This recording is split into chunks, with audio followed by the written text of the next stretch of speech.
They said her chains were unbreakable, forged in the fires of a system designed to crush the human spirit into dust. But what they didn't know was that Amelia Brooks had already broken free in the only place that truly mattered, her mind. The year was 1857, and in the suffocating heat of a Virginia plantation, a woman was preparing to do the impossible, not with violence or rebellion that would bring swift retribution, but with something far more dangerous to those who claimed ownership over human flesh: intelligence, patience, and an unshakable belief that she was nobody's property but her own. Before we journey into Amelia's extraordinary story of courage and liberation, I want to invite you to join our community. Hit that subscribe button and turn on notifications so you never miss stories like this one. Stories of resilience, strength, and the unbreakable human spirit that remind us of where we came from and how far we've come. Now, let's step back into history and meet a woman who refused to be defined by her chains. The morning sun rose over Whitmore Plantation like a copper coin drowning in blood, casting long shadows across the tobacco fields that stretched toward a horizon Amelia Brooks had only glimpsed in stolen moments. She stood at the wooden water pump behind the main house, her hands raw from yesterday's laundry, her back aching from the position she'd held for hours over the washboard. At 28 years old, Amelia had spent more than 2 decades of her life in bondage, born into slavery on this very plantation, her first breath taken in the cramped quarters where her mother had labored and died, her last words a whispered prayer that Amelia would one day taste freedom. "You got something inside you, child," her mother Sarah had whispered in those final moments, fever burning through her body from an infection that no one would treat because enslaved people weren't worth the cost of medicine. "Something they can't see and can't touch. That's where you keep yourself safe. That's where you stay free." Amelia had been 12 years old then, watching the light fade from her mother's eyes, and she had made a promise in that moment that she would honor those words, that she would find a way to make free mean something more than just a hiding place in her mind. The plantation house loomed before her, 3 stories of white columns and pristine walls, built by hands that would never live within them, maintained by people who cleaned rooms they would never rest in. Amelia had been assigned to work in the main house since she was 15, a position that many considered better than field work, but Amelia knew better. In the house, you were closer to danger, closer to the whims of people who saw you as furniture with a pulse, close enough to hear their conversations about buying and selling human beings as casually as they discussed the weather or the price of cotton. She had learned to make herself invisible, to move through rooms like a shadow, to listen without appearing to hear, to remember everything while seeming to notice nothing. This skill, cultivated over years of survival, had become her greatest weapon, though no one suspected that the quiet woman who brought them their morning coffee was documenting every weakness, every routine, every opportunity in the vast library of her mind. But who was Amelia Brooks before this moment, before this morning that would set in motion a chain of events that would echo through history? She was a woman of extraordinary intelligence, trapped in a system designed to deny that very intelligence existed. As a child, she had watched the Whitmore children receive tutoring, standing silent in the corner while their instructor taught them to read, to write, to understand mathematics and geography. The law forbade teaching enslaved people to read, punishable by whipping or worse, but laws meant nothing to a mind hungry for knowledge. Amelia had memorized every lesson she witnessed, practicing letters in the dirt when no one watched, counting everything she could see, building in her mind what she was denied on paper. By the time she was 10, she could read better than the Whitmore children, though she hid this ability as carefully as one might hide a knife, knowing that knowledge in the hands of an enslaved person was considered more dangerous than any weapon. The plantation bell rang out across the grounds, its iron voice calling people to begin another day of forced labor under the Virginia sun. Amelia filled her bucket at the pump and turned toward the house, but her eyes caught on something that made her pause: a newspaper, discarded on the porch where Master James Whitmore had left it the night before after too much brandy. Newspapers were windows to a world beyond the plantation, filled with information that could mean the difference between life and death for someone planning the unthinkable. She had exactly 30 seconds before Cook Sarah emerged from the kitchen, 30 seconds to scan those printed pages and commit whatever she could to memory. Her heart hammered against her ribs as she climbed the porch steps, set down her bucket, and reached for the paper. The headline jumped out at her: "Fugitive slave captured in Philadelphia after anonymous tip." The story detailed how a man named Joseph Crawford had made it all the way to Pennsylvania, only to be betrayed and returned to his enslaver in chains. But it was the smaller details that Amelia absorbed like a sponge. The routes he had taken, the safe houses he had reached, the methods by which he had been caught. Every piece of information was a lesson, whether in what to do or what to avoid. "Girl, what you doing standing there like you ain't got work?" Cook Sarah's voice cut through the morning air, sharp with the constant fear that came from being responsible for the efficiency of the main house. At 45, Sarah was one of the oldest enslaved people on Whitmore Plantation. A woman whose own dreams of freedom had been beaten out of her by years of watching those who tried to escape get dragged back and made examples of. She loved Amelia like a daughter, but that love was tinged with terror at the spark she sometimes saw in the younger woman's eyes. "Master James see you touching his newspaper. You know what happened. Now get yourself inside before—" "Before what, Sarah?" The voice came from the doorway, cold and sharp as winter ice.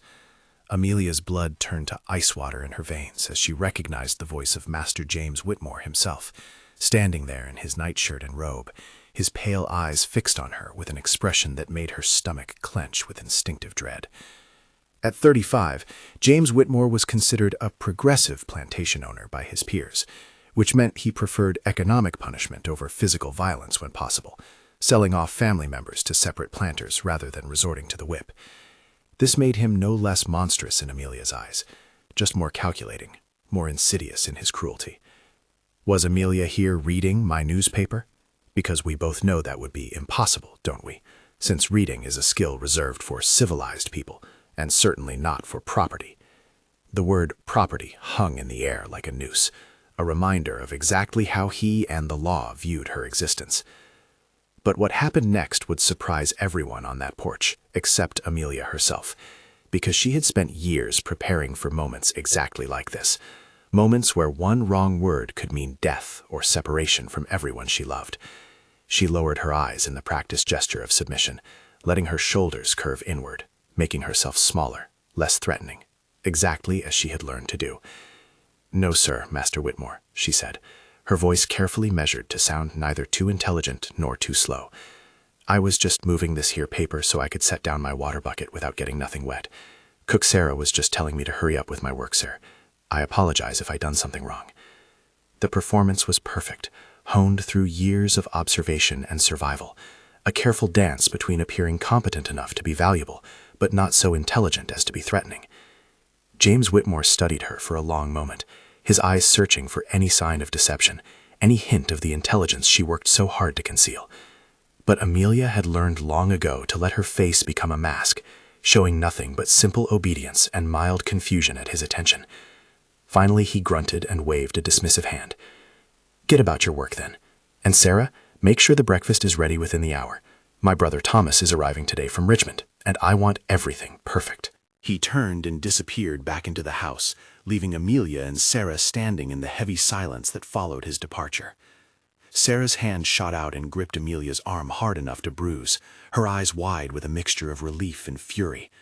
"Child, you playin' a dangerous game," she whispered urgently. "I see what you doin', readin' them papers when you think nobody watchin'. You think you special? You think you different? They hung Marcus from the oak tree for learnin' to write his name. They sold Jenny and her 3 babies away because she got caught with a prayer book. You ain't special, Amelia. You just lucky, and luck run out." The words hit Amelia like physical blows, not because they were cruel, but because they came from love, from a woman who had seen too many bright spirits extinguished, too many dreamers broken. But Amelia also knew that accepting that reality, accepting that she would live and die in chains, was its own kind of death, a slower suffocation of everything that made her human. "I hear you, Aunt Sarah," she said quietly, using the term of respect that had nothing to do with blood and everything to do with connection. "But Mama told me I had something inside they couldn't touch. I got to honor that. I got to believe there's more than this." Sarah's grip loosened, and her eyes filled with tears she couldn't afford to shed, not with work waiting and white people watching. "Your mama died believing in something better too, child. Died hard, alone in that cabin, while Master Whitmore was deciding whether she was worth the cost of a doctor. Faith don't keep you breathing, caution do." The conversation ended there, cut short by necessity and the proximity of danger, but it marked a moment that Amelia would remember later, when the stakes grew higher and the risks more terrible. She picked up her water bucket and followed Sarah into the kitchen, where the morning preparations were already underway.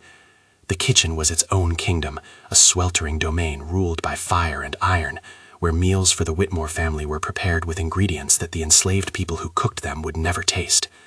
Amelia's morning duties included helping prepare breakfast, carrying dishes to the dining room, and standing silent in the corner while the family ate, ready to refill water glasses or retrieve whatever was needed. It was during these meals that she learned the most valuable information, because wealthy white people had a particular blindness when it came to enslaved people. They truly believed that their property had no understanding, no memory, no ability to process the conversations happening right in front of them. This morning would prove to be no exception, and the information Amelia would gather would accelerate her plans in ways both thrilling and terrifying. She arranged the breakfast dishes on silver trays with practiced efficiency. Eggs cooked in butter, bacon thick as leather strips, biscuits with honey, fresh churned butter, coffee imported from places Amelia could only imagine. The contrast between this abundance and the corn mush and scraps that enslaved people received wasn't lost on her, but she had long ago stopped letting that anger show on her face. Anger was gasoline waiting for a match, and the last thing she needed was to give them any reason to watch her more closely than they already did. She carried the first tray into the dining room just as Master Thomas Whitmore arrived, his horse and carriage kicking up dust in the front drive. Thomas was James's older brother, a lawyer in Richmond who handled the legal affairs of the plantation, and, Amelia had learned through careful listening, was currently involved in some sort of dispute over property lines with a neighboring plantation owner named Colonel Hartford. Thomas Whitmore entered the dining room with the confidence of a man who had never known a moment's doubt about his place in the world, his tailored suit immaculate despite his journey, his boots polished to a shine that reflected the morning light streaming through the windows. At 40, he was already running for a position in the state legislature, campaigning on a platform that included expanding slavery into Western territories and strengthening the Fugitive Slave Act that forced northern states to return escaped enslaved people to their so-called owners. Amelia knew all of this because she had read his campaign pamphlets when he left them scattered around the house during his visits, committing his arguments to memory so she could understand the enemy she faced. "Brother," Thomas said, embracing James with the casual warmth of men who had never had to question their bond or their brotherhood. "I trust you received my letter about the Hartford situation? The man is attempting to claim that our property line extends 50 feet less than our deed indicates, which would give him access to the creek that runs through what is rightfully our land." Amelia stood perfectly still in the corner, eyes downcast, breathing shallow, every sense focused on the conversation unfolding before her. This was the information she had been waiting for, without even knowing it. The crack in the armor of the Whitmore family's seemingly perfect control. If Thomas was distracted by a legal battle, if James was worried about property and water rights, their attention would be divided, pulled away from the daily oversight of the plantation. And divided attention meant opportunity, meant moments where the watchers might not be watching quite as carefully as they should. "I received your letter," James replied, settling into his chair at the head of the table, while Amelia poured his coffee with hands that didn't shake despite the racing of her heart. "But I'm more concerned about the financial implications." If Hartford succeeds in his claim, we lose not just the creek access, but the leverage we have over his water supply during dry seasons. Plus, the legal fees alone will cost us thousands, money that would be better invested in expanding our tobacco operation. The conversation continued, circling around money and power and property, three things that consumed the thoughts of men who already had more than most people could dream of, but always wanted more. Thomas mentioned that the case would likely take months to resolve, possibly a full year given the backlog in the courts and the complexity of the land surveys involved.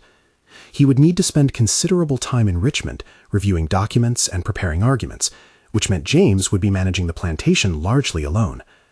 This was the moment Amelia had been preparing for without even realizing it, the convergence of factors that might make the impossible suddenly, terrifyingly possible. She refilled Thomas's coffee cup and caught a fragment of his next sentence that made her pulse quicken. "Of course, you could always liquidate some assets if you need immediate cash flow. I noticed you have several prime specimens in your quarters that would fetch excellent prices at the Richmond auction next month." The casual way he said specimens, referring to human beings as if they were horses or furniture, sent ice through Amelia's veins. She knew what this meant. James Whitmore was considering selling people, breaking up families, sending human beings into the unknown horror of the auction block, where they would be examined, prodded, assessed like cattle before being sold to the highest bidder. She had seen it happen before, had watched as friends and loved ones were torn away, their screams echoing in her nightmares for years afterward. But she also knew that auction season created chaos, created movement and distraction and opportunity for those clever enough to seize it. If James was preparing to sell people, there would be traders coming and going, paperwork to manage, increased activity that might cover other movements, other plans being set in motion by someone who understood that sometimes the best time to disappear was when everyone was looking somewhere else. Breakfast concluded without further revelations, but Amelia's mind was already racing, already spinning through possibilities and plans with the precision of a clockmaker assembling a watch. She cleared the dishes with mechanical efficiency, carried them back to the kitchen where Sarah supervised the washing, and fell into the rhythm of work that allowed her mind to travel far beyond the physical confines of her body. This was another skill she had developed over the years, the ability to let her hands perform their duties while her mind ranged free, considering angles and strategies that would have shocked anyone who assumed her incapable of complex thought. "You awful quiet this morning," Sarah observed, up to her elbows in hot soapy water as she scrubbed the breakfast plates. "Something on your mind besides the usual misery?" How could Amelia explain the storm building inside her, the way the pieces were suddenly falling into place like a puzzle she hadn't even known she was solving? How could she tell Sarah that the conversation she had just overheard might be the key to everything she had been dreaming about, planning for, believing impossible until this very moment? She couldn't. Not yet. Not when speaking her plans aloud might jinx them, or worse, endanger Sarah by making her complicit in knowledge that could get them both killed. "Just tired, Aunt Sarah," Amelia replied, taking up a dishcloth and beginning to dry the plates with methodical care. "Didn't sleep well last night. Had dreams about Mama again." This wasn't entirely a lie.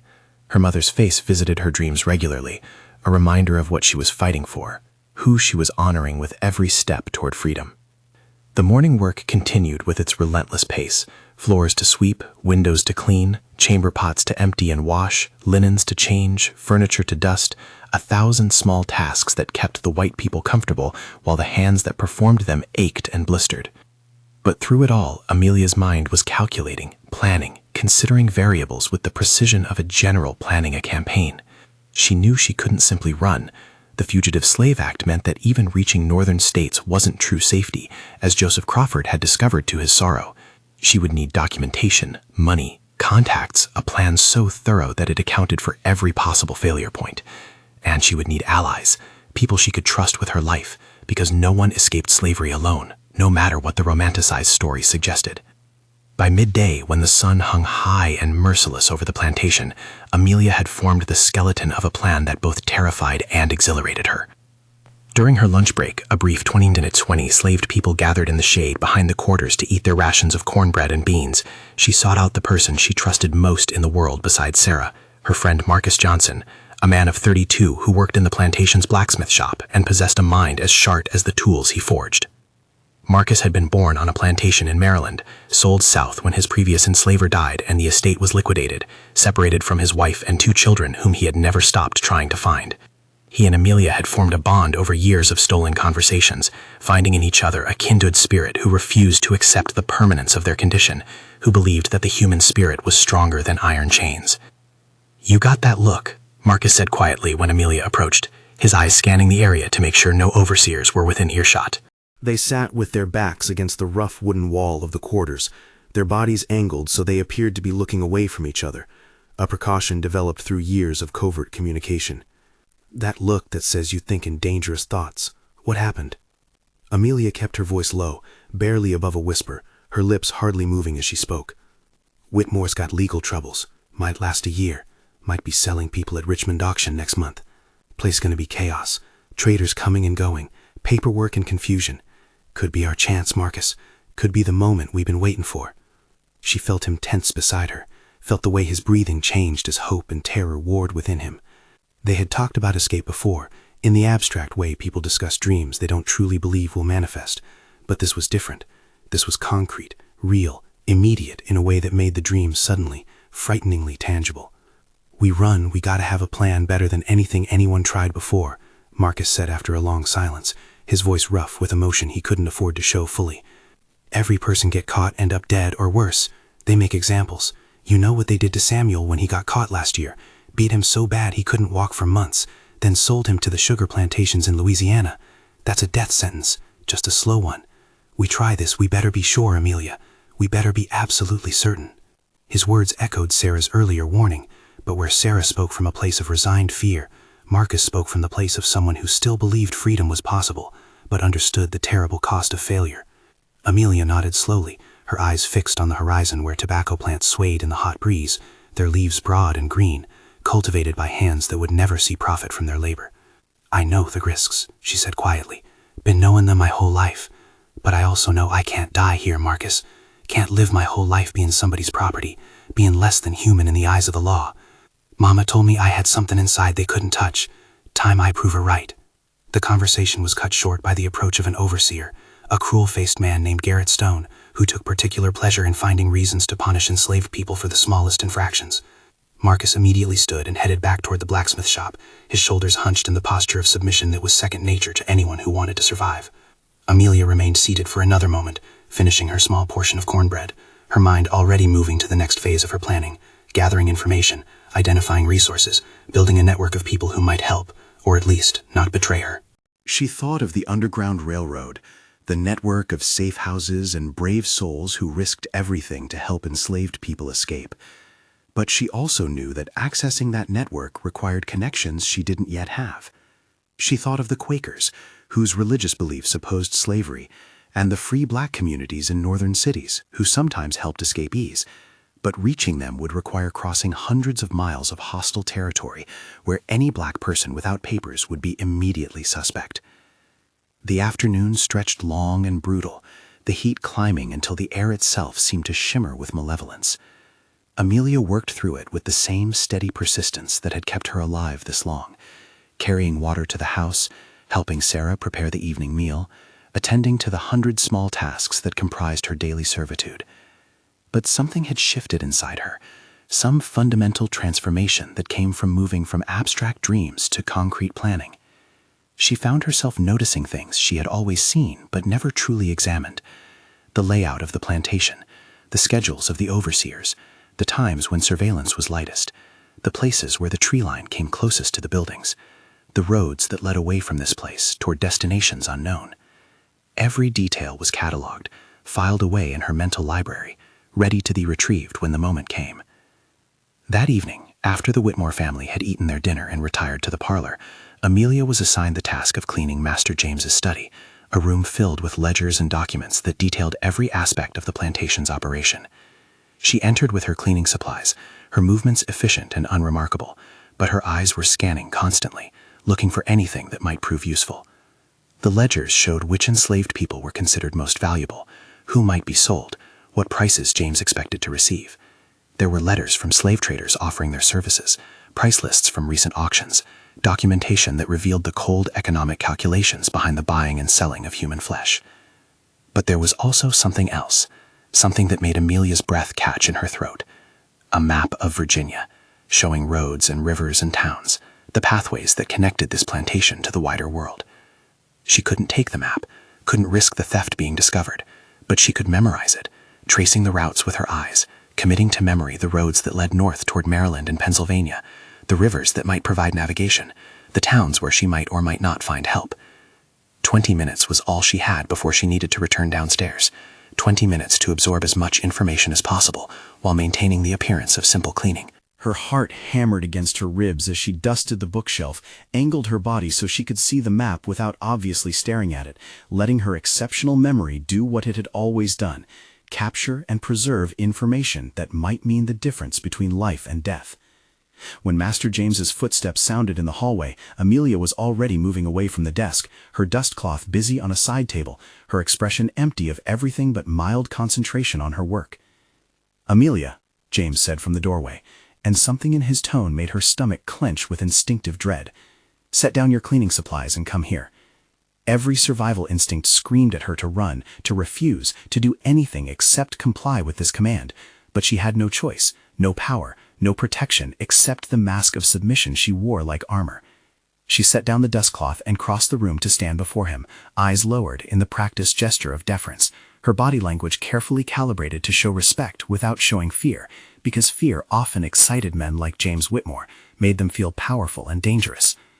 "Yes, sir, Master Whitmore," she said quietly, her voice steady despite the panic racing through her veins.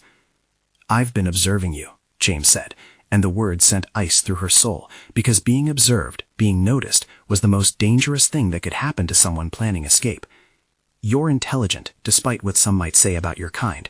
You work efficiently, you don't cause trouble, and you seem to have a calming influence on the other slaves. These are valuable qualities, Amelia. Valuable enough that I've decided not to include you in the auction next month." He paused, as if expecting gratitude for this pronouncement, as if she should thank him for deciding not to sell her like livestock. "Instead, I'm considering a different arrangement. My wife has been asking for a permanent lady's maid, someone educated enough to help with correspondence, organizing her social calendar, managing her wardrobe. I think you could fill that role admirably." The offer hung in the air like a poisoned gift, something that might seem like advancement to someone who didn't understand the trap it represented. Being personal maid to Mrs. Whitmore would mean closer surveillance, longer hours, more intimate proximity to the family, less freedom of movement, fewer opportunities to plan or prepare. It would mean trading the relative invisibility of household work for a position where every moment was observed, every action scrutinized, every mistake potentially catastrophic. But refusing would raise suspicions, would mark her as ungrateful or defiant, two qualities that could get her sold or worse. "Thank you, Master Whitmore," Amelia said carefully, threading the needle between seeming honored and showing too much intelligence. "I would be pleased to serve Mrs. Whitmore however she needs. When would she like me to start?" She watched James's face relax slightly, saw the satisfaction of a man who believed he had made a generous offer and received the appropriate gratitude. "Tomorrow morning," he replied. "Report to her after breakfast. She'll explain your new duties. You may go now." Amelia curtsied, a gesture that made her soul shrivel even as her body performed it flawlessly, and retreated from the study with her cleaning supplies. But as soon as she was out of sight, in the narrow servants' hallway that connected the various rooms of the house, she paused and pressed her back against the wall, her mind racing through the implications of what had just happened. This changed everything, accelerated her timeline in ways both dangerous and potentially useful. As personal maid to Mrs. Whitmore, she would have access to parts of the house she normally didn't enter, would hear conversations about family business, would potentially have access to money or documents that could prove invaluable. But she would also be watched constantly, her movements tracked, her time accounted for in ways that made planning escape infinitely more difficult. The rest of the evening passed in a blur of anxious thought and mechanical action. Amelia finished her duties, helped Sarah clean the kitchen one final time, and finally made her way to the quarters where enslaved people slept in cramped, airless rooms that smelled of sweat and exhaustion. She shared a room with 5 other women, their pallets arranged on the floor like sardines in a tin, privacy a luxury afforded only to those who owned human beings, rather than those who were owned. But despite the lack of physical space, there was an understanding among them, an unspoken code that allowed for mental privacy, for the preservation of inner thoughts even when outer circumstances offered no solitude. Amelia lay on her pallet in the darkness, listening to the breathing of the women around her, feeling the heat of their bodies in the closed space, and let her mind work through the problems she faced. She had perhaps a month before the chaos of auction preparations began, a month to finalize plans, gather resources, make contact with potential allies. But she also had this new position with Mrs. Whitmore, which might accelerate or complicate everything depending on how she navigated it. She thought about the map she had memorized, tracing routes in her mind, considering distances and dangers. She thought about Marcus and the conversations they would need to have, the planning they would need to do. She thought about money, because running required resources, food that wouldn't spoil, clothing suitable for travel, possibly bribes for people who might help or at least not hinder. She thought about timing, about weather, about how to disappear without anyone noticing until she had enough head start to matter. And she thought about her mother, about the promise she had made, about the belief that there was something inside her that they couldn't touch or break or own. "You awful quiet tonight, Amelia," a voice whispered in the darkness, belonging to a woman named Ruth who slept on the pallet next to hers. Ruth was 40, a mother of 7 children who had all been sold away over the years, her body broken by repeated pregnancies and hard labor, her spirit somehow still flickering despite everything she had endured. "Something on your mind besides the usual troubles?" Amelia considered what to say, how much to reveal, weighing the risks of trust against the isolation of keeping everything bottled inside. She and Ruth had known each other for years, had comforted each other through losses and cruelties, had shared the small rebellions that kept them human. But involving Ruth in her plans would put the older woman at risk, would make her liable to punishment if Amelia's escape was discovered. "Just thinking about my mama," Amelia replied quietly, which was true enough without being the whole truth. "Thinking about the things she used to tell me, about being more than what they say we are." She heard Ruth shift on her pallet, felt the gentle pressure of the older woman's hand finding hers in the darkness, squeezing it with a strength that contradicted her frail appearance.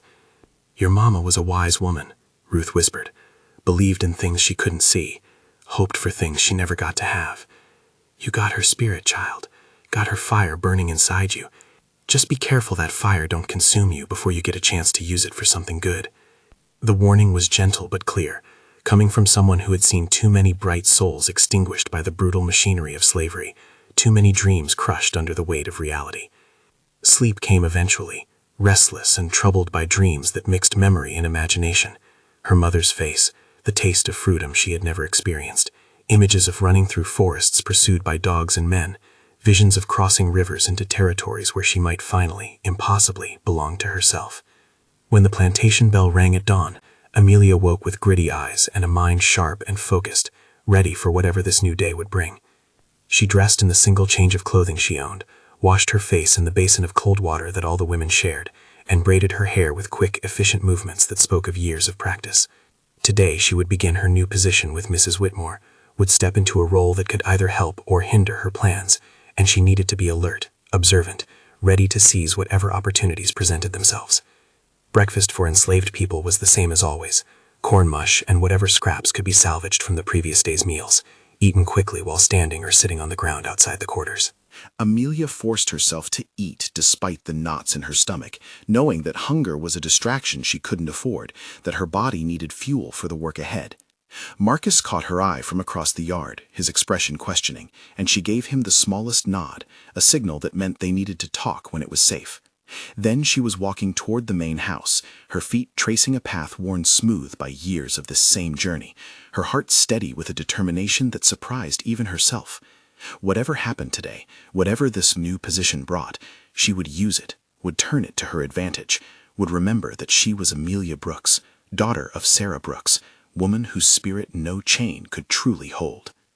Mrs. Catherine Whitmore was 30 years old, mother of 3 children who were cared for by an enslaved woman named Betsy, wife of a plantation owner, and completely convinced of her own benevolence and natural superiority. She received Amelia in her bedroom, a lavishly appointed space decorated in shades of pink and cream, filled with furniture that cost more than the total value of every enslaved person on the plantation. Catherine sat at her vanity, already dressed for the day in a gown that required the labor of multiple women to wash, press, and maintain, her hair arranged in elaborate curls that had taken her previous maid an hour to perfect.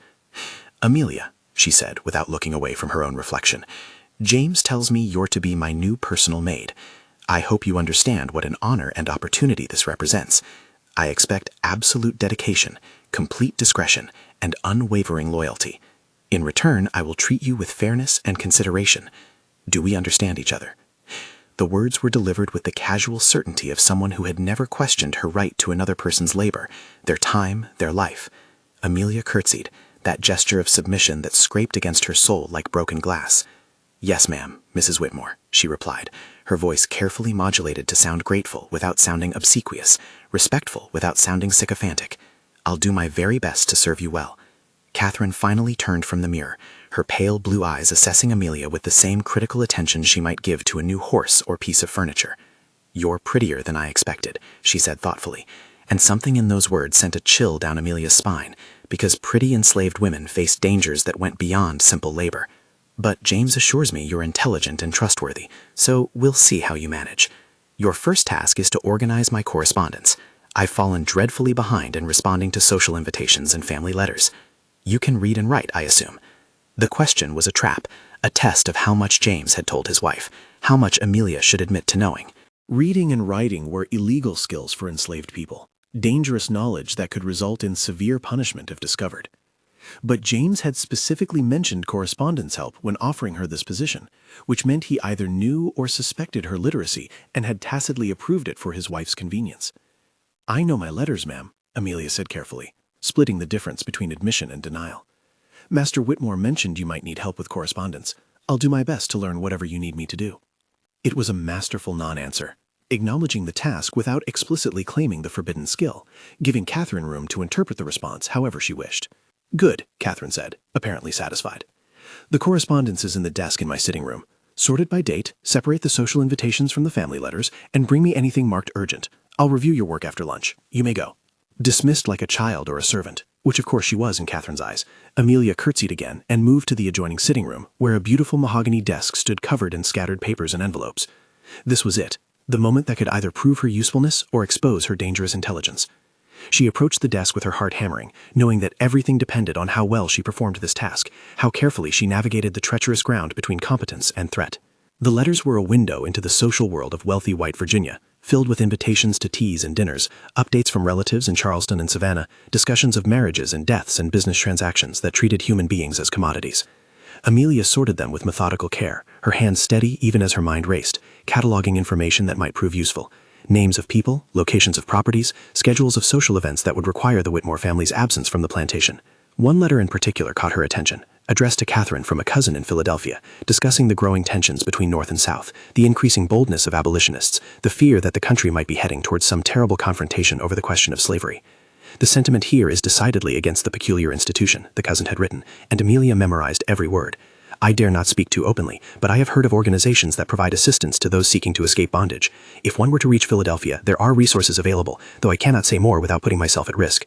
The letter was a treasure map, a confirmation that the Underground Railroad existed, that there were people willing to help, that reaching Philadelphia meant reaching safety, at least as much safety as any fugitive slave could hope for in a country where federal law demanded their return to enslavement. Amelia's hands trembled slightly as she set the letter aside with the others marked for Catherine's attention, knowing that she had just found a crucial piece of the puzzle, a destination that might mean the difference between successful escape and a futile flight that ended in capture or death. She finished sorting the correspondence within an hour, arranging everything neatly on the desk in categories Catherine had requested, then stood by the window and waited, her eyes on the landscape beyond the glass, her mind already traveling the roads she had memorized from Master James's map. The morning passed in a series of small tasks, each one teaching Amelia more about her new position and the opportunities it might present.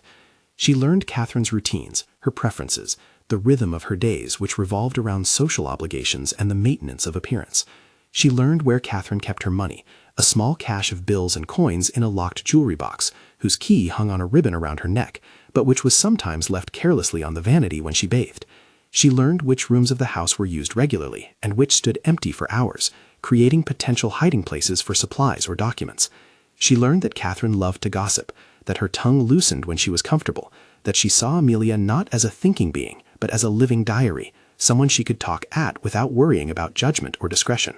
"My cousin Harriet writes the most alarming things from Philadelphia," Catherine said that afternoon, as Amelia helped her change for a social call at the neighbor in Hartford plantation. "She claims there are secret organizations helping runaway slaves escape to Canada. Can you imagine? As if those creatures have the intelligence or capability to plan such complex operations on their own. I told James we should be more careful, that we should implement stricter oversight of our property, but he insists it couldn't happen here, says our slaves are too well treated, too content to ever consider running. What do you think, Amelia? Would any of our people be foolish enough to throw away the security and provision we offer them?" The question was casual, thoughtless, but it hung in the air like a grenade with the pin pulled, because how Amelia answered could reveal everything or conceal it behind another layer of protective deception. She kept her eyes on the buttons she was fastening on Catherine's dress, her fingers steady, her expression carefully arranged into one of mild confusion. "I wouldn't know about such things, ma'am," she said quietly. "I'm grateful for the opportunity to serve you and Master Whitmore. Running away sounds like a frightening and dangerous thing for anybody to try." The answer was perfect, implying contentment without quite claiming it, expressing an opinion without revealing her true thoughts, maintaining the fiction that enslaved people were grateful for their bondage, rather than enduring it through lack of alternatives.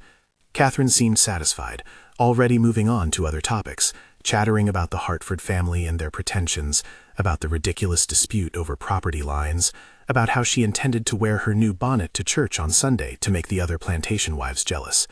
Amelia listened with half her attention, making appropriate sounds of acknowledgement, while the other half of her mind was parsing the information about the Philadelphia cousin, about stricter oversight, about James's confidence that no one would dare run from Whitmore Plantation. That confidence was her weapon, she realized, because people who were confident often became careless, and carelessness created the gaps through which someone clever might slip away. She helped Catherine into her carriage for the social call, watched as the driver snapped the reins and the horses pulled away down the tree-lined drive, and felt something fierce and bright kindle in her chest. Hope, dangerous and intoxicating and impossible to suppress. The afternoon found Amelia with a rare stretch of unsupervised time while Catherine was away, a gift she immediately put to use.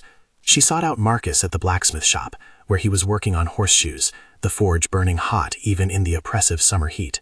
They couldn't speak openly, not with other workers nearby and overseers making their rounds, so instead they developed a system of coded conversation, talking about work while really discussing escape plans, using metaphors that would sound innocent to anyone listening, but carried specific meanings to those who knew the code. "I've been thinking about that broken plow in the far field," Amelia said, standing near enough to Marcus that her voice wouldn't carry, but far enough that their conversation wouldn't look suspicious. "The one Master Whitmore once fixed before harvest. You got the tools you need to repair it?" Marcus caught the real question immediately. Did he have the resources they needed to prepare for escape? He struck the horseshoe with his hammer, the ring of metal on metal covering his response. "Got most of what I need," he said carefully. "Might need to get my hands on some different materials, things I don't usually work with, but I got a friend at the Hartford place who might could help with that." Translation, he had been making contacts, building a network, preparing for the possibility that became more real with every passing day. They continued this dance for several minutes, exchanging information while appearing to discuss mundane work details, until the approach of Overseer Stone forced them to abandon even this coded communication. The days that followed fell into a pattern that was both routine and charged with secret purpose. Amelia performed her duties as Catherine's personal maid with meticulous care, learning the patterns of the household, identifying moments of opportunity, gathering the pieces of her plan like a mosaic slowly taking shape. She learned that Catherine took laudanum to sleep, a tincture of opium that left her deeply unconscious for hours, creating a window when theft or escape might go unnoticed. She learned that Master James kept detailed records of all enslaved people on the plantation, including descriptions and ages that could be used to create forged freedom papers if she could figure out how to access and modify them. She learned that the night patrols were less vigilant during the third watch, between 3 and 5 in the morning, when tired men grew careless and attention wandered. But she also learned about the auction, about the people who would be sold, and the knowledge filled her with a grief so profound that it threatened to derail all her careful planning. Among those scheduled for sale were Ruth, her friend and confidant, and young Jacob, a boy of 12, whose crime was being old enough to bring a good price at auction, but not yet valuable enough to James Whitmore's operation to keep. Amelia lay on her pallet the night she learned this, hot tears sliding silently down her face into the rough fabric of her bedding, wrestling with the impossible moral calculus of her situation. She couldn't save everyone, couldn't free all the people she loved, could barely hope to save herself. But how could she run? How could she seek her own freedom, knowing she was leaving others behind to face the horrors she was escaping? "This ain't your fault," Ruth whispered in the darkness, somehow sensing Amelia's anguish even without words being spoken. "What they planning to do to me and Jacob and the others, that ain't on you, child. That's on them, on the people who think they got the right to buy and sell human souls, like we ain't got feelings or family or dreams of our own. You got a chance to get free, you take it, you hear me? You take it, and you live big enough for all of us who don't get that chance. That's how you honor us, not by staying in chains out of some mistaken guilt."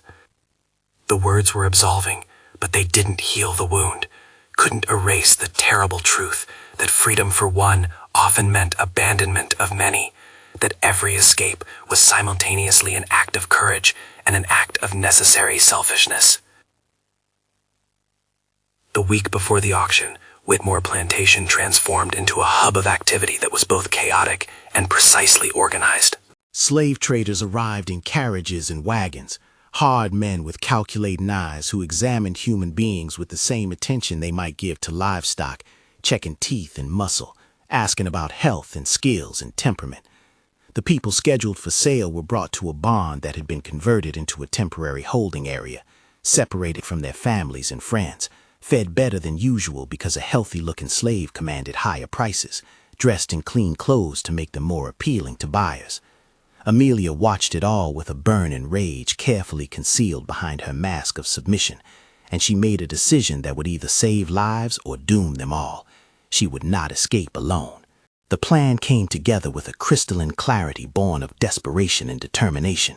She sought out Marcus during a brief moment when they could speak privately in the shadows behind the blacksmith shop after the sun had set and before the moon had risen high enough to illuminate their meeting.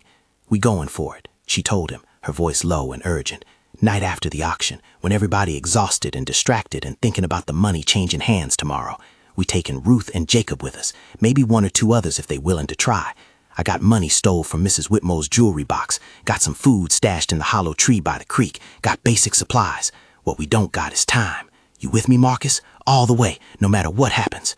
She couldn't see his face clearly in the darkness, but she heard the sharp intake of breath, the moment of decision that would determine everything that followed.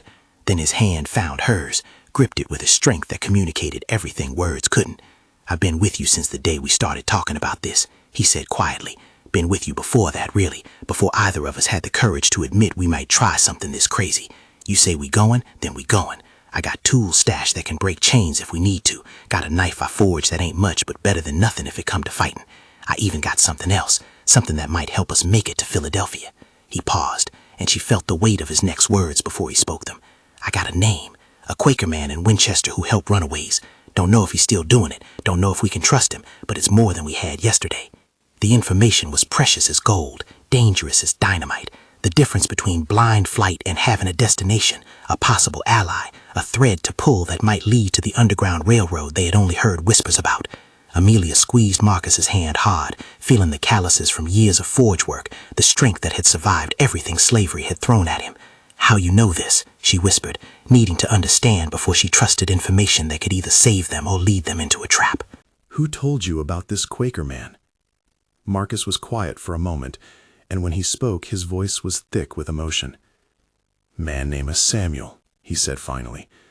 "Same Samuel who tried to run last year, who got caught and beat and sold to Louisiana. Before they took him away, he managed to get a message to me, told me he made it as far as Winchester, that there was help there if a person knew where to look.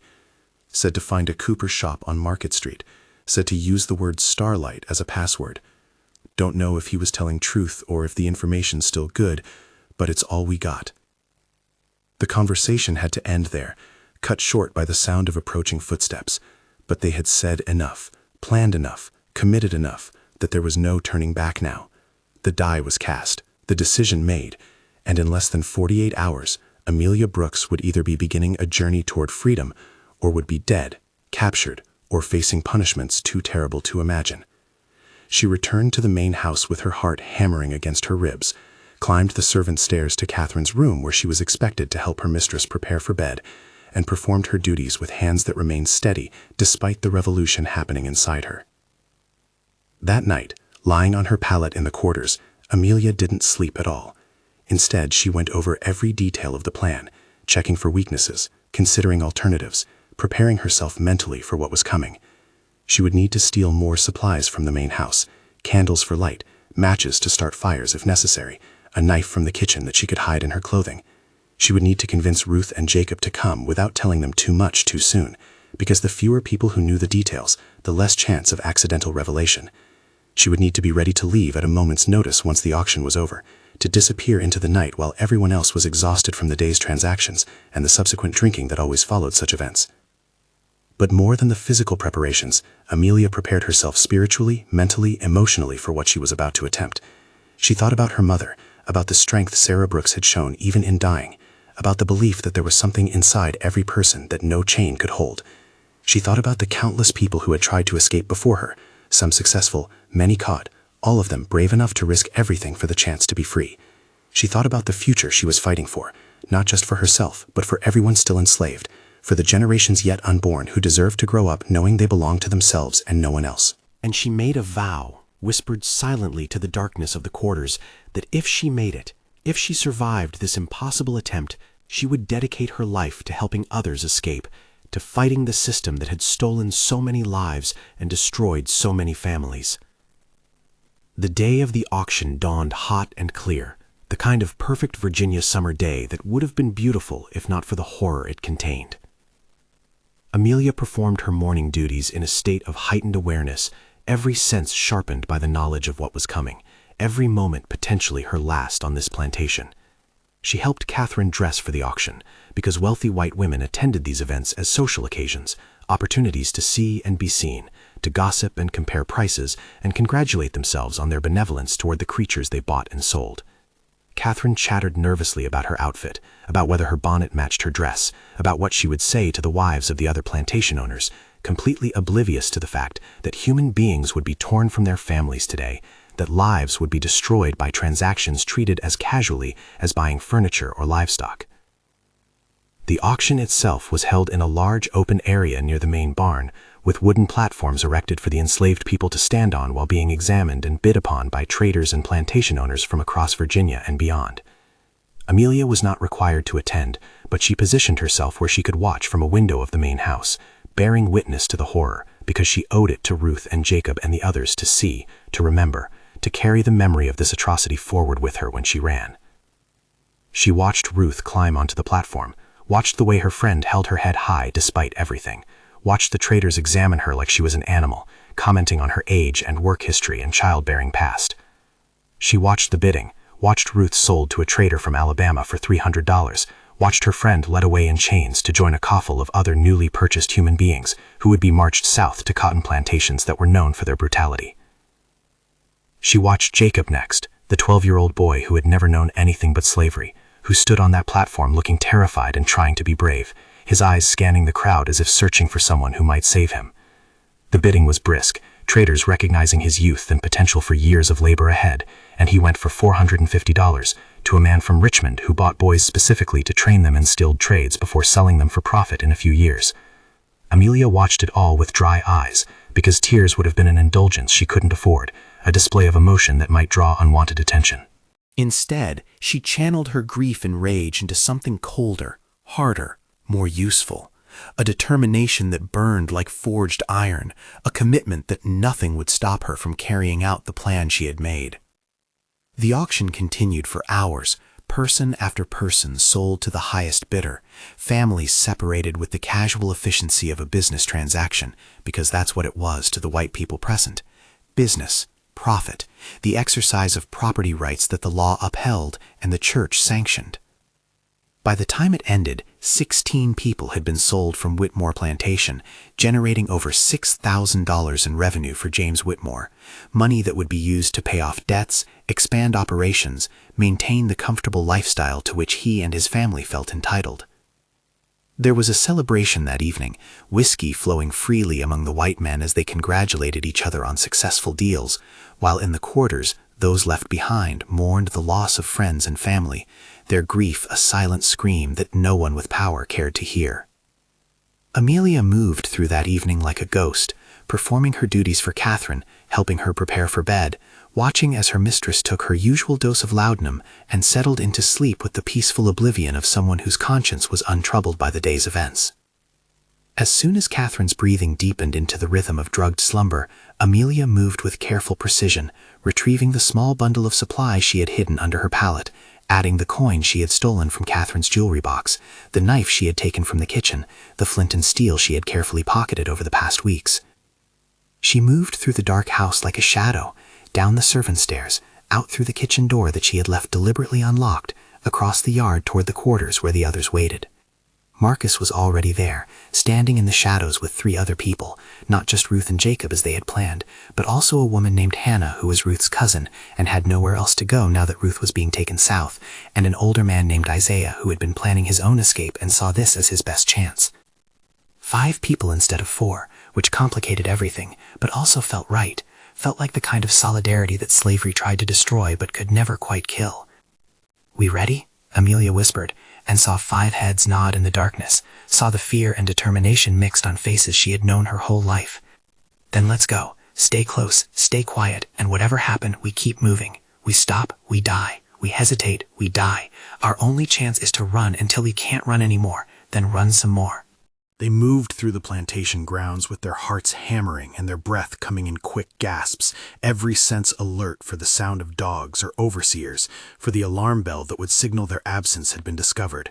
But luck was with them, at least for now. The white men were too drunk from celebrating their profits to pay attention to the slave quarters, the overseers too tired from the day's work to be as vigilant as they should have been.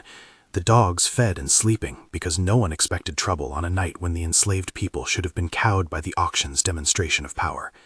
They reached the edge of the plantation, where cultivated fields gave way to forest, and paused for one last look back at the only home most of them had ever known, a place of suffering, but also of community, of oppression, but also of love and friendship, and the small resistances that had kept them human.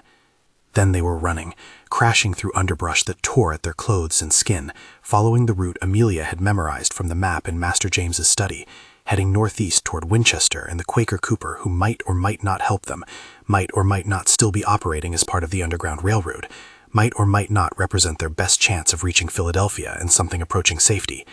The forest was dark and full of sounds that set their nerves on edge, the hoot of owls, the rustle of animals moving through the brush, the crack of branches that might be natural or might be pursuers. They ran until their lungs burned and their legs trembled, until Hannah stumbled and fell and had to be helped up by Isaiah, until young Jacob's breath came in sobbing gasps, but he kept moving, because stopping meant capture, and capture meant death or worse. Dawn was breaking when they finally stopped, collapsing in a hollow beside a stream where they could drink and rest and assess their situation. They had covered maybe 10 miles, nowhere near enough to be safe, but enough to give them a fragile head start before the alarm was raised and the pursuit began. Amelia splashed cold water on her face, feeling the bruises and scratches from their desperate flight through the forest, and took stock of their small group. Everyone was exhausted, terrified, but also alive with a kind of manic energy that came from actually doing it, from having taken the impossible step of running, of claiming their own lives back from people who had no right to them in the first place.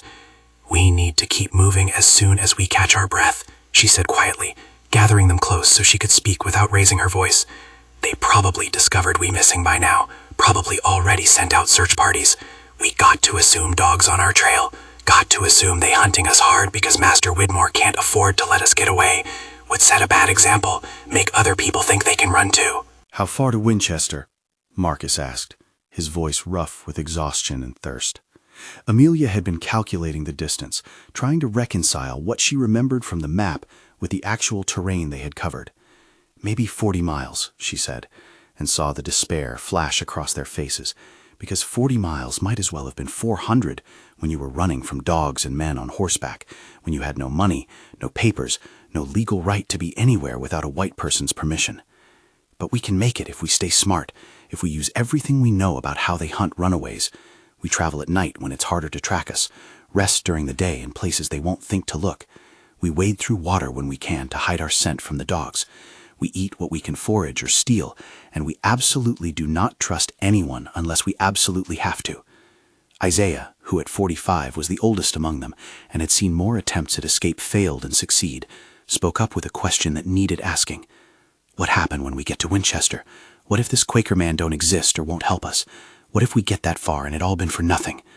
The possibility hung in the air like a curse, because they all knew that most escapes ended in failure and capture and punishment designed to break not just bodies but spirits, to make examples that would prevent others from trying. Amelia met his eyes steadily, saw the decades of pain and endurance there, and spoke the only truth she had to offer. "Then we fought for our freedom and lost, which is still better than never fighting at all. But I ain't planning on losing, Isaiah. I'm planning on reaching Philadelphia, on making it to where there's people who believe we human beings with rights and dignity, and once I get there, I'm planning on helping as many others escape as I possibly can, on making Master Whitmore and everyone like him pay for every single person they ever bought or sold or beat or killed." The words settled over them like a blessing, like a battle cry, like the declaration of war against a system that had warred against their humanity since birth. They rested for another hour, taking turns keeping watch while the others dozed fitfully, their bodies desperate for sleep their circumstances couldn't allow. When the sun was high enough that continued travel would be too dangerous, they found a thicket of dense brambles where they could hide for the day, wedging themselves into spaces too small for adults to comfortably fit, but perfect for people desperate to avoid detection. They spent the daylight hours in tense silence, listening to the sounds of the forest, hearing in the distance the baying of dogs that might or might not be tracking them, the shouts of men that might or might not be searching specifically for their group. Amelia used the waiting time to think through their route, to plan contingencies, to prepare herself for the inevitable moment when something would go wrong, because something always went wrong when enslaved people ran. She thought about the newspapers she had read, about the descriptions of captured fugitives, about the methods used to track and find people who had tried to escape. She thought about the rewards offered, the bounties that turned ordinary citizens into slave catchers, the system of surveillance and suspicion that made every white person a potential threat and every black person without papers an automatic suspect. But she also thought about the success stories, the ones rarely documented, because freedom was its own protection. The people who had made it to Canada or Mexico or the North and were living lives they chose rather than lives imposed upon them by force. Night fell again, and they emerged from their hiding place like shadows, stiff and hungry but determined to keep moving. They followed the stream for several miles, wading through water that would hide their scent from the tracking dogs, then struck out overland when the stream curved away from their intended direction. The going was slower now, everyone exhausted from a full day of running and a full day of tense hiding with minimal rest or food. Jacob was struggling the most, his 12-year-old body not built for this kind of sustained physical effort, and Amelia found herself helping him along, half carrying him when he stumbled, whispering encouragement when his sobs of exhaustion threatened to give away their position. They covered another 8 miles that night before exhaustion forced them to stop again, finding shelter in an abandoned barn that looked like it hadn't been used in years, its roof partially collapsed, its walls full of gaps that let in the cold night air. They huddled together for warmth, sharing the small amount of food Amelia had stolen, and tried to sleep despite the constant fear that dogs would find them, that men would burst through the door with guns and chains.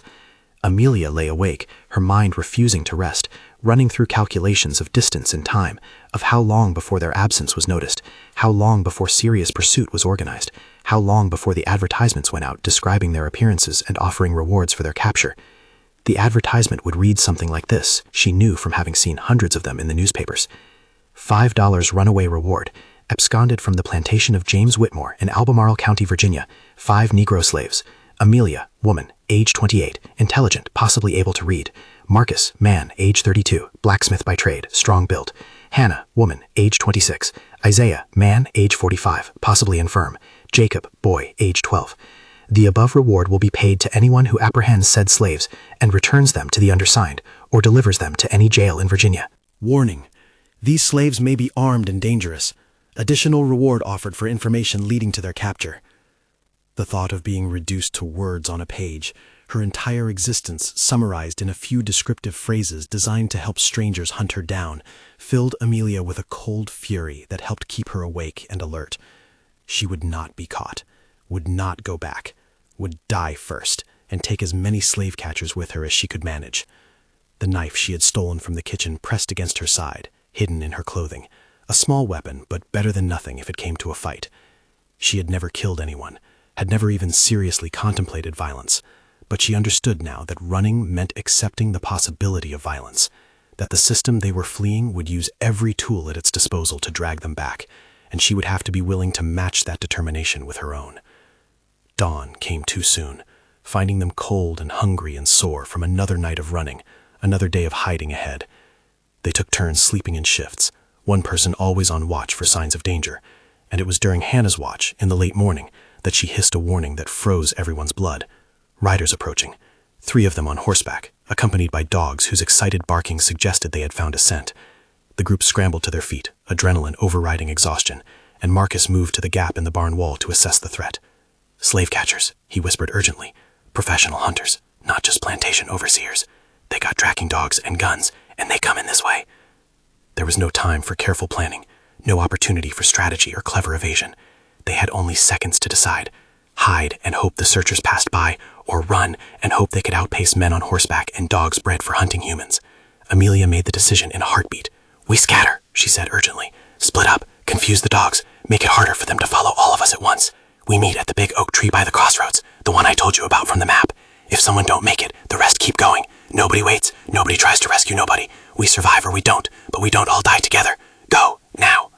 They exploded from the barn in different directions, a desperate strategy born of desperation, each person running for their life with no guarantee they would see the others again. Amelia ran hard, her lungs burning, her legs screaming in protest, heading for the densest part of the forest where horses couldn't easily follow.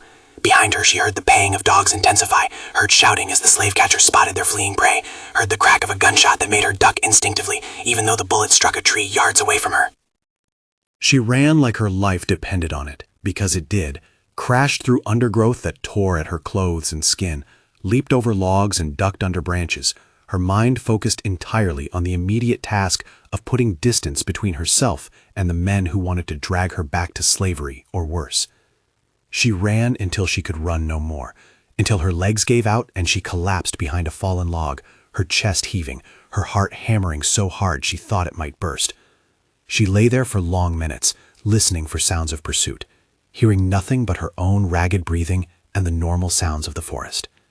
Slowly, carefully, she raised her head and looked around, trying to orient herself, trying to figure out which direction would take her to the crossroads where she was supposed to meet the others. The sun was past its zenith, which meant afternoon, which meant she had been running for hours, which meant she was either far enough from the slave catchers to be temporarily safe or hopelessly lost in a forest that stretched for miles in every direction. She decided on a direction based on the position of the sun and started walking, moving more carefully now, trying to be quiet, trying to leave as few signs of her passage as possible. Her clothes were torn, her hands bleeding from scratches, her feet blistered in the rough shoes she wore, but she was alive, still free, still moving toward a destination that represented hope, even if it might prove to be false hope. She thought about the others, wondered if they had managed to escape, if they were safe, if they were heading for the rendezvous point or lying dead in the forest, shot by slave catchers or torn apart by dogs. The not knowing was its own kind of torture, but she couldn't afford to dwell on it, couldn't afford any thought or emotion that didn't contribute to her survival.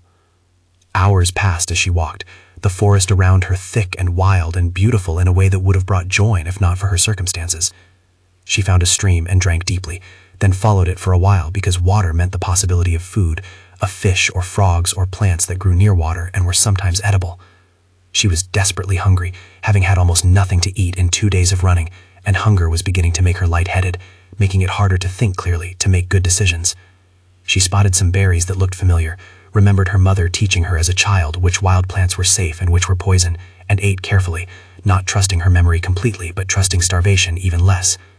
The sun was setting when she finally emerged from the dense forest into more open land, could see in the distance a road that might or might not be the one she was looking for, could see what might or might not be the crossroads with its large oak tree. She approached carefully, using every bit of cover available, scanning for signs of danger, for men or dogs or any indication that this was a trap. The oak tree was massive, its branches spreading wide, its trunk thick with age, exactly as she had imagined from the map's notation. But there was no one waiting there, no sign of the others, just an empty crossroads where two dirt roads intersected in the fading light. She waited in the shadows, fighting despair, fighting the terrible possibility that she was the only one who had made it, that the others had been captured or killed, that her plan had led people she cared about to their deaths. Time stretched out, each minute an eternity, until finally, blessedly, she heard a soft whistle, the signal they had agreed upon. Her heart leaped as Marcus emerged from the tree line, moving with the cautiousness of someone who had barely escaped death, and behind him came Isaiah, limping but alive. They came together in the shadows beneath the oak tree, 3 survivors, holding each other with a fierce gratitude for simply being alive. "Hannah?" Amelia whispered urgently, and saw the answer in their eyes before Marcus shook his head. "Lost her," he said, his voice thick with grief and guilt. "Saw the slave catchers grab her, heard her screaming. Couldn't help her without getting caught myself. She looked right at me before they took her, and I swear she nodded, like she was saying it was okay, like she wanted me to keep running. But I left her, Amelia. I left her to them." His voice broke on the last word, and Amelia pulled him close, felt Isaiah's arms wrap around both of them. 3 people mourning a loss while celebrating survival. The terrible math of escape that required leaving some behind so others could continue. And Jacob? Amelia forced herself to ask, though she already knew the answer from their silence. Isaiah's face was wet with tears he didn't bother to hide. "Don't know," he said quietly. "Lost sight of him in the first 5 minutes. He's small. Might have found a place to hide that we couldn't. Might be he's still out there, waiting for us to come back for him." But they all knew they couldn't go back. Couldn't risk themselves for someone who was probably already captured or dead. Couldn't save everyone no matter how much their hearts screamed at them to try. Young Jacob, 12 years old, who had survived the auction, only to potentially die in the forest, or be dragged back to face punishment that would break even the strongest adult.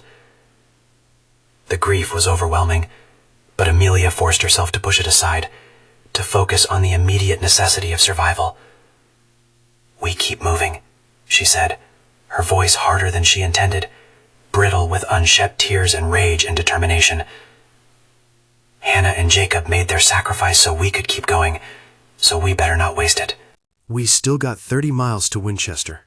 Still gotta find this Quaker man. Still gotta make it mean something that we got this far.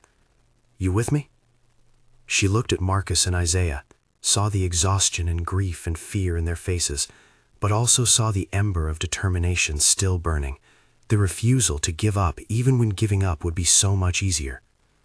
They continued through the night, 3 people instead of 5, moving more slowly now because Isaiah's limp was getting worse, his breath coming in pained gasps that suggested he had injured himself during the flight from the slave catchers. They shared the last of their food, just a few bites each, and Marcus produced a flask of water he had managed to refill at a stream somewhere during his escape.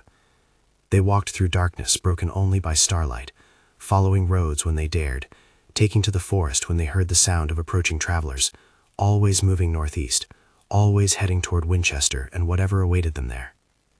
Dawn found them exhausted beyond measure, and they knew they couldn't continue without real rest, without real food, without medical attention for Isaiah, whose leg was clearly worse than he wanted to admit. They found an abandoned root cellar, its entrance hidden by overgrown weeds, and collapsed inside, pulling the wooden door closed above them and huddling in the dark space that smelled of earth and decay. They slept in shifts, 2 sleeping while 1 kept watch, and Amelia found herself drifting in and out of consciousness, her dreams full of Hannah's face and Jacob's eyes, of her mother's last words, of the impossible distance still ahead of them. When she woke to find it was her turn to keep watch, she climbed carefully up to crack the cellar door and peer out at the world of the world. It was late afternoon, the sun angled low, and she could hear in the distance the sound of civilization, voices, the creak of wagon wheels, the normal sounds of people going about their daily business. They were getting close to populated areas, which meant both opportunity and danger. Opportunity because there might be food to steal, information to gather, possibly even help if they were incredibly lucky. Danger because more people meant more eyes, more potential slave catchers, more opportunities to be recognized and reported.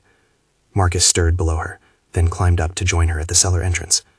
"What you thinking?" he asked quietly, and Amelia realized she had been so lost in thought she hadn't heard him approach. "Thinking we need help," she admitted. "Isaiah's leg is infected. I can smell it from here. We need medicine, real food, a place to properly rest for at least a day. And we need information about this Quaker man in Winchester, about whether he's real and how to find him. But asking for help means trusting someone, and trusting the wrong person means death or capture." They sat in silence for a moment, considering their impossible options. Then Marcus spoke the thought that had been growing in both their minds. What if we don't try to sneak into Winchester? What if we just walk in, bold as brass, pretend we got papers, pretend we are free people about our business? Sometimes the best hiding place is plain sight, you know?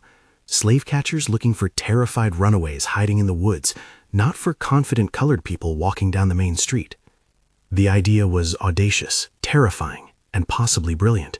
Free black people existed in Virginia, though their lives were heavily constrained by laws that limited their movement and rights. If they could present themselves as free rather than fugitive, they might be able to move more openly, to ask questions, to find help. But it would require convincing performances, would require them to act with a confidence they didn't truly feel, would require documentation they didn't have if anyone asked to see their free papers. Still, it might be their best chance. Better than trying to sneak into town like criminals. Better than staying in the woods while Isaiah's leg got worse and their food ran out completely. We try it, Amelia decided, feeling the weight of leadership settle more heavily on her shoulders. But we need to prepare. We wash as best we can, fix our clothes so we don't look like runaways, practice our story until we can tell it without hesitating. And we agree right now that if it goes bad, if we get challenged or confronted, we split up again. Don't let them catch all of us together. Agreement? Both men nodded, and they spent the remaining hours of daylight preparing themselves for what might be either their salvation or their doom. They emerged from the cellar as the sun was setting, looking remarkably presentable considering they had been running through forests for days. Amelia had used water from her canteen to wash the worst of the dirt from her face and hands, had done her best to mend the tears in her dress, had arranged her hair in a way that suggested care rather than desperation. Marcus and Isaiah had done the same, transforming themselves from obvious fugitives into people who might plausibly claim to be free, to have legitimate business in Winchester. They began walking toward the sounds of the town, and with each step, Amelia felt herself shifting into the role she needed to play, straightening her shoulders, lifting her chin, adopting the body language of someone who belonged, who had rights, who was not afraid. Winchester revealed itself gradually, first outlying farmhouses, then closer together buildings, then actual streets with shops and homes and people going about their evening activities. Amelia's heart hammered in her chest as they walked down Market Street, passing white people who glanced at them with varying degrees of curiosity or indifference, but no immediate suspicion or alarm.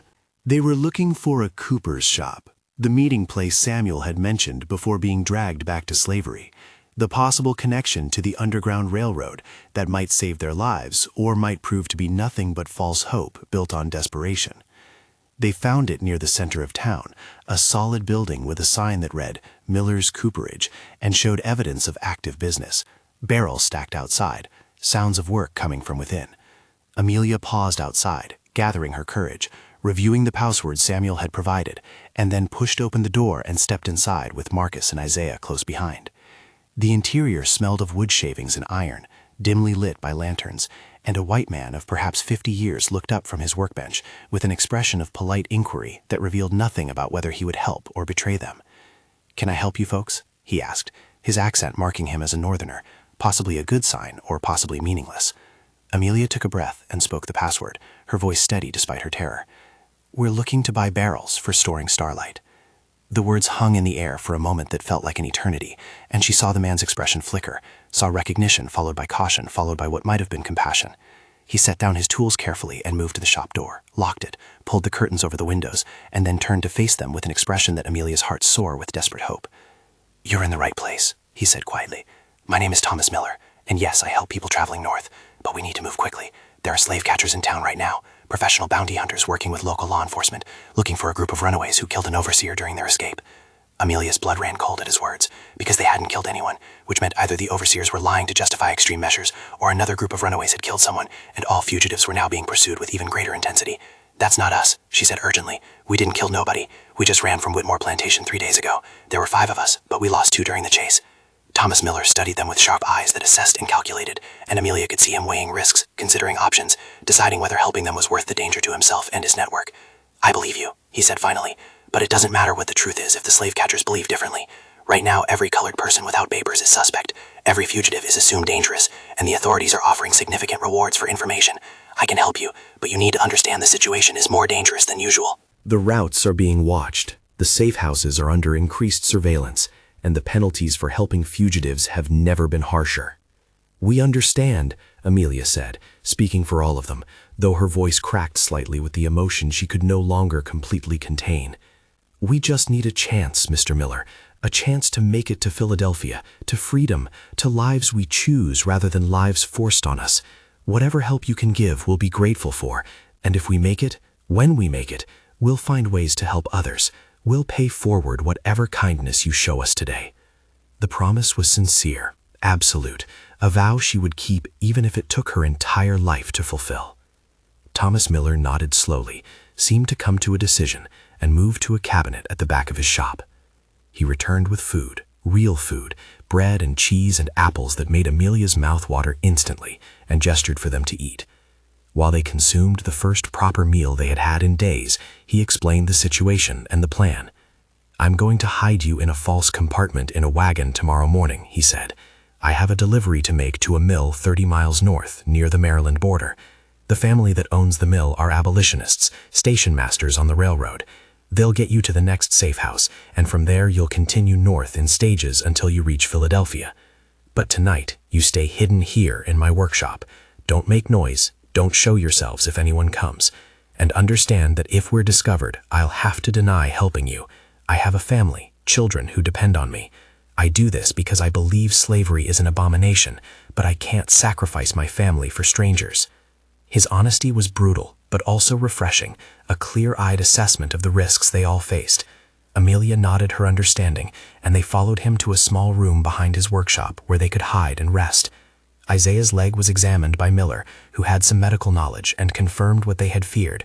Infection had set in, and without proper treatment, he could lose the leg or worse. Miller cleaned and dressed the wound with supplies he kept for his own family, gave Isaiah laudanum for the pain, and promised to check on him again in the morning. Then they were alone, 3 fugitives huddled in a small room, closer to safety than they had been, but still so far from the finish line that celebration would be premature. "We gon' make it," Marcus said quietly, as much prayer as statement. "Hannah and Jacob, they gon' mean something. Their sacrifice gon' result in our freedom, and then we gon' make sure other people get free too. That's how we honor them. That's how we make this worth it." Amelia reached out and took his hand, felt Isaiah's hand clasp hers on the other side, and they sat like that in the darkness. 3 people bound by shared trauma and shared hope, by the audacious belief that they could escape a system designed to be inescapable, that they could claim their humanity in a country that denied it. The night passed with agonizing slowness, every sound from outside making them tense, every creak of the building making them fear discovery. But dawn came eventually, bringing with it the sounds of Thomas Miller opening his shop for the day's business. He brought them more food, helped Isaiah stand and test his leg, and then led them to a wagon where he had constructed a false bottom, a hiding space just large enough for 3 people if they laid very still and didn't panic about the enclosed space. "The journey will take most of the day," he explained as they climbed into the compartment. "I'll stop once at midday to give you water and let you stretch, but otherwise you need to stay completely quiet and still. If we're stopped by patrols or slave catchers, don't move, don't breathe loudly, don't do anything that might give away your presence. Trust that I know what I'm doing and that I want you to survive as much as you do." They climbed into the false compartment, feeling the wooden lid close over them, feeling the weight of bags of grain being loaded on top to hide the secret space beneath. Darkness closed in, complete and claustrophobic, and Amelia had to fight down panic as the wagon began to move, jolting over rough roads, the sound of horses' hooves and wagon wheels loud in the confined space. She lay wedged between Marcus and Isaiah, their bodies pressed close by necessity, and tried to control her breathing, tried not to think about what would happen if they were discovered, tried to focus on the destination rather than the journey. The hours crawled by with excruciating slowness. The wagon stopped several times, and each time Amelia's heart raced as she heard voices, heard Thomas Miller speaking with people, heard the casual conversations of men who had no idea they were standing feet away from fugitive slaves. Once, horrifyingly, someone insisted on checking the wagon, and Amelia heard the sounds of bags being moved, heard footsteps right above their hiding place, heard her own heartbeat so loud she was certain it would give them away. But the inspection was cursory, the man satisfied by Thomas Miller's explanation that he was delivering grain to the mill, and finally the bags were replaced and the wagon moved on, leaving 3 people trembling in the darkness, alive by the narrowest of margins. The midday stop came as a blessed relief. Thomas Miller opened their compartment when they were in a secluded area, let them out to stretch and drink and attend to their needs, then hurried them back into hiding before anyone could spot them. "We're making good time," he said quietly. Should reach the mill by evening. Stay strong, stay quiet, and keep believing that freedom is possible. Then the lid closed again, the grain bags were replaced, and they were back in darkness for another several hours of jolting, suffocating travel. When the wagon finally stopped for the last time and the compartment was opened to reveal evening sky and concerned faces, Amelia had to be helped out because her legs had cramped during the hours of enforced stillness. They were at a mill, exactly as promised, and a Quaker family named the Baileys greeted them with kindness that made Amelia want to weep. Sarah Bailey, the matriarch, immediately took charge of Isaiah's leg, while her husband Josiah arranged for food and proper rest. Their teenage children stood watch, ready to warn if anyone approached, and for the first time in days, Amelia allowed herself to believe that maybe, just maybe, they would actually make it. "You're not the first we've helped," Sarah Bailey said, as she tended to Isaiah's wound, her capable hands gentle but firm, "and you won't be the last. Every person we help across the border, every soul we guide toward freedom, is a strike against the evil of slavery. You're brave, all of you, braver than most people could ever be, and you're going to make it. I promise you, if I have anything to say about it, you're going to make it to Philadelphia and build lives you choose for yourselves." Her words were a balm to spirits worn raw by fear and loss, and Amelia found herself crying openly for the first time since their escape began, all the terror and grief and hope pouring out in tears she couldn't control. They stayed at the mill for 2 days, allowing Isaiah's leg to heal enough for travel, allowing themselves to eat proper meals and sleep in actual beds, allowing themselves to be treated like human beings rather than property. The Baileys asked nothing in return, except that they continue fighting, continue believing, continue spreading the word about the Underground Railroad and the people who risked everything to help strangers escape bondage. On the 3rd morning, they were loaded into another wagon, this one belonging to a freed black man named Simon, who transported goods between Maryland and Pennsylvania and who had helped dozens of runaways reach the north. The journey continued in stages over the following weeks, each leg bringing them closer to Philadelphia, each safe house offering temporary refuge and renewed hope. They traveled hidden in wagons, walked through forests, rode in train cars with false malls, met abolitionists both white and black who risked imprisonment or death to help them. They heard stories of others who had made this journey, some successfully reaching freedom, others captured and returned to slavery or killed trying to escape. They learned to trust people they had never met, to believe in a network of strangers united by the belief that slavery was an abomination that needed to be fought with every available means. As they traveled north, Amelia noticed subtle but profound changes in the landscape and the social atmosphere. Signs that read, "Whites only," became less common.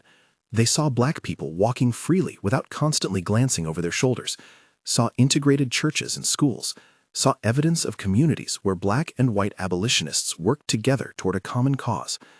But they also saw the limits of Northern freedom, saw the racism that persisted even in states that had outlawed slavery, saw the poverty that trapped free black people in circumstances only marginally better than bondage.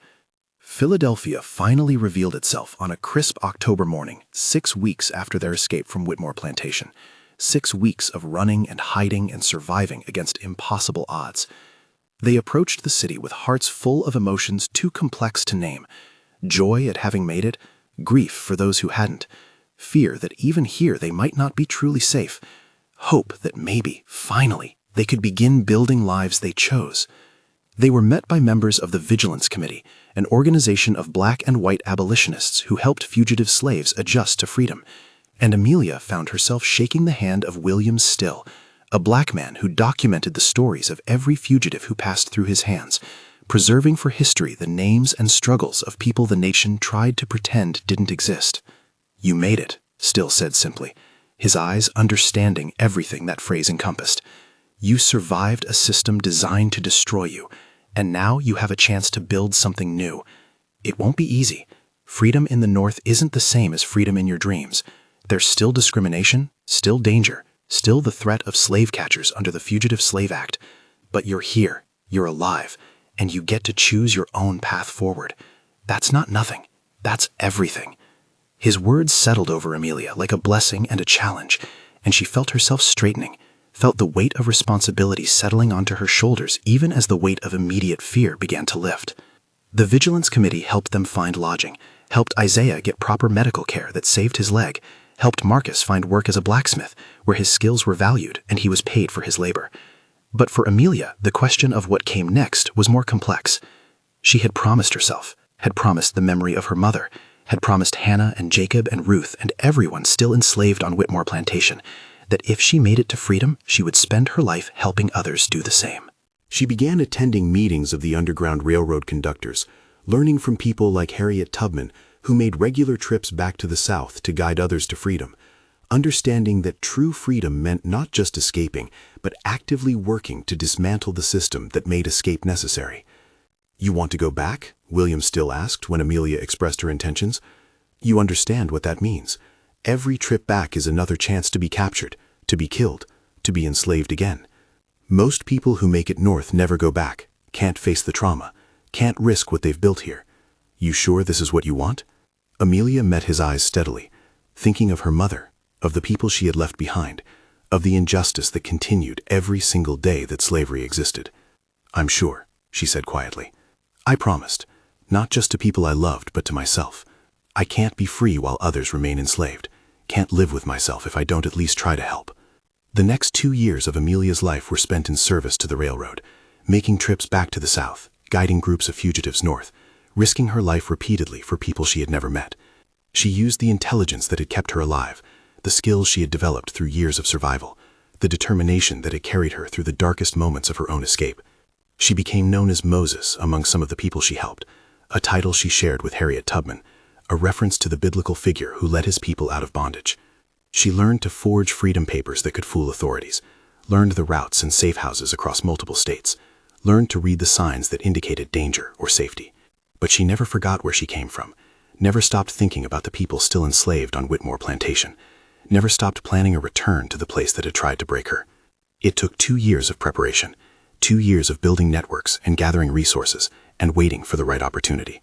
But finally, in the summer of 1859, she made the journey back to Virginia, back to Albemarle County, back to the plantation where she had been born into slavery 28 years earlier. She traveled alone this time because the risk was too great to endanger others, and because this was something she needed to do herself, a promise she needed to keep to the ghosts that followed her.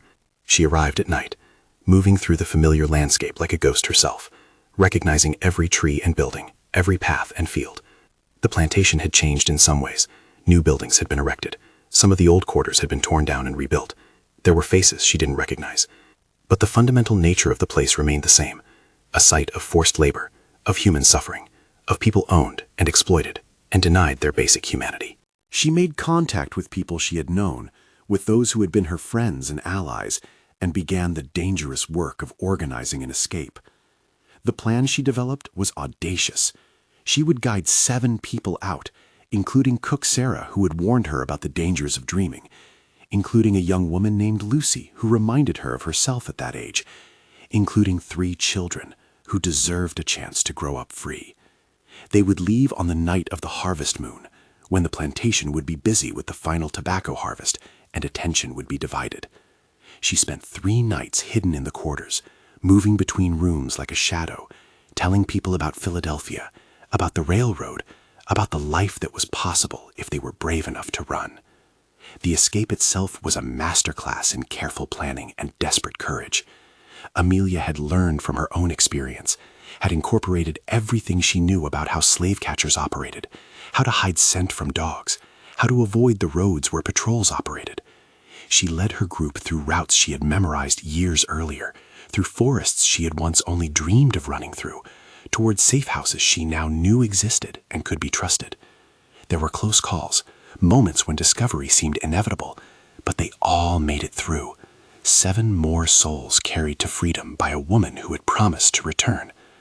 When they reached Philadelphia, when Sarah Bailey broke down crying at finally being free at age 47, when the children laughed with a joy they had never been allowed to express in slavery, Amelia felt something shift inside her, felt a piece of the rage and pain that had driven her begin to transform into something else.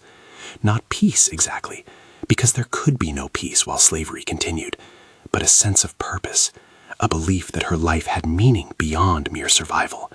She had become what her mother had believed she could be, someone whose spirit couldn't be broken, whose courage inspired others, whose actions made a difference in the vast machinery of oppression. But the story wasn't over, couldn't be over, while millions remained enslaved. Amelia continued her work with the railroad, made more trips south, guided more people to freedom, and when the Civil War finally erupted in 1861, she joined the Union effort, working as a scout and a spy and a nurse, using her intelligence and her knowledge of the South to help bring down the system that had oppressed her and so many others. She lived to see the Emancipation Proclamation, lived to see the end of the Civil War, lived to see slavery officially abolished with the passage of the 13th Amendment. She lived to be an old woman, never married, never had children of her own, but became a mother figure to dozens of people whose lives she had touched. She kept in contact with Marcus, who had established a successful blacksmith business in Philadelphia and had finally, miraculously, been reunited with the wife and children he had been separated from years earlier. She mourned Isaiah, who had died of his leg wound infection despite making it to freedom, who had lived as a free man for only 3 months before passing away, his last words a prayer of gratitude for that brief taste of liberty. In her later years, Amelia Brooks became a speaker at abolitionist meetings, sharing her story with audiences who needed to understand what slavery truly meant, what it took to escape, what freedom truly cost. She spoke in simple language, never exaggerating, never sensationalizing, just telling the truth about her experiences and the experiences of hundreds of people she had helped. She spoke about Hannah and Jacob, about Ruth sold away to Alabama, about young Jacob whose fate she never learned, about every person who had died or suffered in the struggle for freedom. And she spoke about her mother, about Sarah Brooks, who had died in slavery, but had planted seeds of resistance that had flowered into action, about the belief that there was something inside every person that no chain could hold. "My mama told me I had something they couldn't touch," she would say, her voice still strong even in old age. "Took me years to understand what she meant. She meant the part of me that knew I was human, that knew I deserved freedom, that refused to accept that one person could own another. That part survived everything they did to me, and it grew stronger every time they tried to break it. That's what I want you to understand. Every one of us has that inside us. Every single person has the capacity for courage, for resistance, for refusing to accept injustice. The question isn't whether we have it. The question is whether we'll use it." Amelia Brooks died in 1895, 63 years old, having lived more than half her life as a free woman, having directly helped over 200 people escape slavery, having inspired countless others to fight for justice and human dignity. Her funeral was attended by people of all colors, former slaves and abolitionists and soldiers and ordinary citizens who recognized that her life had been extraordinary, that her courage had changed history in ways both large and small. William Still had documented her story in his records, ensuring that her name and her deeds would be preserved for future generations to study and honor. Her story became one of many that testified to the horror of slavery and the triumph of the human spirit over oppression. It became part of the historical record that proved enslaved people were not the passive victims some had claimed, but active agents in their own liberation, intelligent, courageous, strategic thinkers who fought their bondage with every tool available to them. Amelia Brooks had broken chains that were supposed to be unbreakable, not through supernatural strength, but through intelligence, determination, and an unwavering belief in her own humanity and the humanity of everyone around her. And so we come to the end of this extraordinary story, but also to a beginning, because the legacy of people like Amelia Brooks continues to inspire, continues to challenge us to recognize injustice and fight against it, continues to remind us that freedom is never free, that it must be claimed and defended and extended to everyone, or it means nothing. The chains she broke were both literal and metaphorical, the physical chains of slavery, yes, but also the mental chains of believing that oppression was natural or inevitable, the social chains of accepting that some people were less than human, the historical chains that tried to erase the stories of those who fought for their freedom. If you've stayed with Amelia's story this far, if you've walked with her through the darkest moments of slavery and the dangerous journey to freedom, then I hope you'll honor her memory by subscribing to our channel, by sharing these stories with others, by refusing to let the courage of people like Amelia Brooks be forgotten. Hit that subscribe button and turn on notifications for more stories of resistance, survival, and the unbreakable human spirit that reminds us what we're capable of when we refuse to accept injustice. In the end, what was Amelia Brooks's greatest achievement? Not just her own escape, though that was remarkable enough. Not just the hundreds of people she helped to freedom, though that work was heroic beyond measure. Her greatest achievement was proving wrong every person who had ever claimed that enslaved people were content in their bondage, that they lacked the intelligence or courage to seek freedom, that they were somehow less than fully human. By simply living her life, by surviving and thriving and helping others do the same, she demonstrated truths that the architects of slavery had tried desperately to suppress, that human beings cannot be truly enslaved, that the spirit finds ways to resist even when the body is constrained, that courage is not the absence of fear, but the decision to act despite it. Every person who hears Amelia's story inherits a responsibility to remember, to honor, to continue the work of creating a world where freedom and dignity are universal, rather than privileges granted by those in power. The chains she broke were forged in the fires of greed and racism, and the dehumanization of people based on the color of their skin. The freedom she claimed was built on the foundation of her mother's belief, of her own courage, of the kindness of strangers who risked everything to help people they had never met. And the legacy she left behind is a challenge to every generation that comes after. What chains exist in your time that need to be broken? What injustices persist that need to be fought? What would you risk to ensure that every human being can live in dignity and freedom? Amelia Brooks's story is uniquely hers, rooted in the specific horrors of American slavery, but its themes are universal: the quest for freedom, the refusal to accept oppression, the power of community and solidarity, the belief that another world is possible if enough people are willing to work for it.